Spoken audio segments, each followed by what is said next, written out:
I thought the forum was really provocative. I thought it was interesting. We tried to get as many questions in as possible.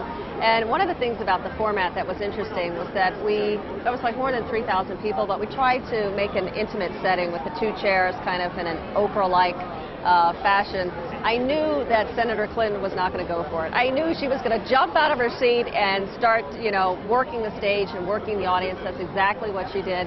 And I figured that's really a part of it. It's part of her energy. It's part of her message. I think she had talking points, very strong talking points that she wanted to get across to the audience. And I thought there were a couple of really interesting moments. Obviously, when the gentleman from one of the mics stood up and challenged her on her health care plan, he was saying that it was socialized medicine, and there was that back and forth, that exchange. I thought that was really a moment where people were paying attention. She was challenged. I think she was surprised that she was challenged, but it was a good back and forth. And I think people really paid attention to that moment. When I asked her the question about was she black enough, I really wanted to turn that issue on its head. And I set up the question by saying, obviously, it's an issue and it's a question that comes up with Senator Barack Obama. And to some it's offensive, to some it is outdated, it's irrelevant, and to others it's significant. It means so many different things to different people. But by asking her, are you black enough, I really wanted to kind of turn it on its head and ask her, are you black enough in the sense that you will enjoy the kind of support from the African American community that your husband did? And what makes you the candidate that's going to be able to address the issues and the concerns of the black community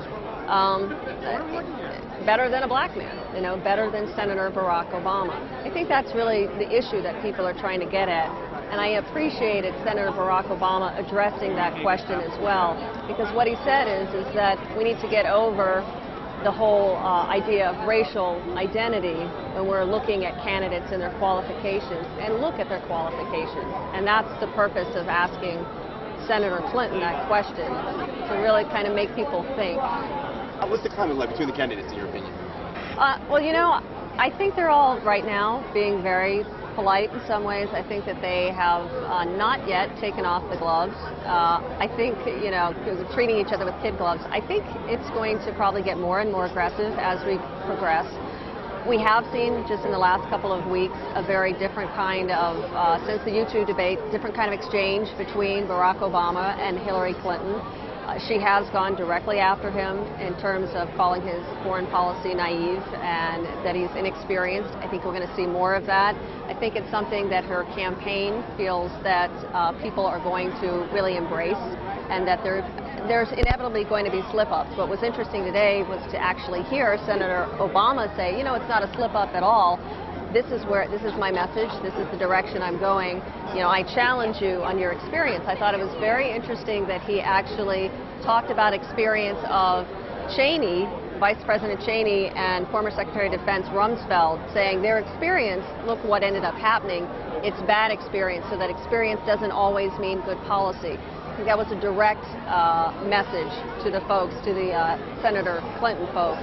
But look, that's where I'm going with this. If you want to get me on experience, here's where I'm taking it. I'm taking it to this point here. I'm going to compare you and your experience to those of Cheney and Rumsfeld, who many look at and say, well, perhaps experience doesn't work when it comes to good foreign policy.